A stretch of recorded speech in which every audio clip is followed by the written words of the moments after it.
Hello दोस्तों, इससे पहले के वीडियो में हमने देखा था कि हाइपर सेंसिटिविटी क्या होती है और टाइप 1 हाइपर सेंसिटिविटी क्या होती है। आज हम देखेंगे टाइप 2 हाइपर सेंसिटिविटी के बारे में, जिसे साइटोटॉक्सिक रिएक्शन हाइपर सेंसिटिविटी बोलते हैं। इसमें साइटोटॉक्सिक रिएक्शन होता है, ठीक है। ये एंटीबॉडी मीडिएटेड होती है। इसमें आईजीएम एंटीबॉडी कम होता है और आईजीजी एंटीबॉडी ज़्यादा होता है। इसकी 3 फेजेस होती है। पहली है ऑप्सनाइजेशन एंड फेगोसाइटोसिस।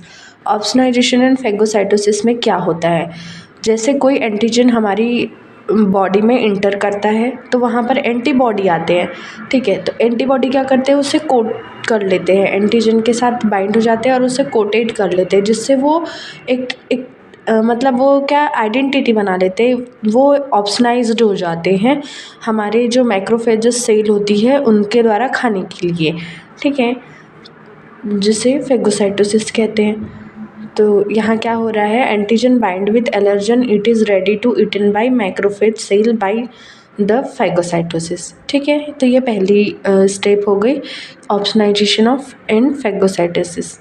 और ये जो ऑप्शनाइजेशन वाली प्रोसेस होती है वो जैसे ऑटो इम्यून डिसीज़ होती है, इरिथ्रोब्लास्ट फिटोलाइसिस होता है और हिमोलाइटिक डिसीज़ होती है न्यूबॉर्न में, उनमें होती है। इसके ट्रीटमेंट के लिए बायोप्सी और पेनिसिलिन, बायोप्सी की जाती है और पेनिसिलिन दिया जाता है, ठीक है। सेकेंड देखते हैं इन्फ्लामेशन एंड कॉम्प्लीमेंट फिक्सेशन।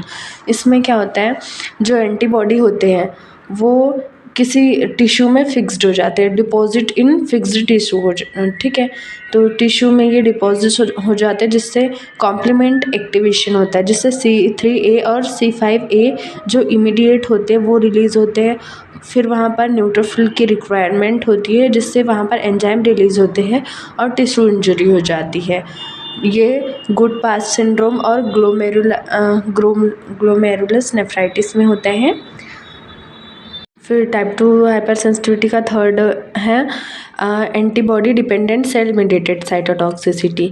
इसमें कोई टिश्यू इंजरी नहीं होती और कोई इन्फ्लामेशन नहीं होता। इसमें जो एंटीबॉडीज़ होती हैं रिसेप्टर के अगेंस्ट में वो प्रेजेंट होती है, ठीक है। कोई टारगेट सेल होती है उसके अगेंस्ट पे एंटीबॉडी, जैसे आईजीजी यहाँ पर प्रेजेंट है, और जो बॉडी में नेचुरल किलर सेल होती है वो डिस्ट्रॉय का काम करती है। जैसे ग्रेव डिसीज़ होती है हाइपरथायराइडिज्म के द्वारा, रोमैटिक फीवर और माइस्थेनिया ग्रेविस में ये वाली रिएक्शन होती है antibody dependent cell mediated cytotoxicity की, ठीक है। फिर आता है टाइप 3 हाइपर सेंसिटिविटी।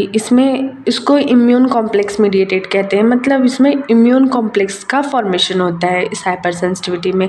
ये भी एंटीबॉडी मीडिएटेड हाइपर सेंसिटिविटी है, क्योंकि हमने देखा था टाइप 1, टाइप 2 और टाइप 3 जो हाइपर सेंसिटिविटी होती है वो एंटीबॉडी मीडिएटेड होती है, ठीक है।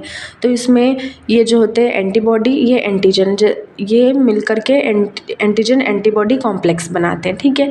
प्लाज्मा सेल जो होती है वो आईजीजी एंटीबॉडी को रिलीज़ करती है, ठीक है। अगर बॉडी में ज़्यादा एंटीजन आ रहा है, एक्सेस हो रहा है एंटीजन का, तो ज़्यादा इम्यून कॉम्प्लेक्स बनेंगे, क्योंकि एंटीबॉडी तो बॉडी में प्रेजेंट है, तो वो एंटीजन से रिएक्ट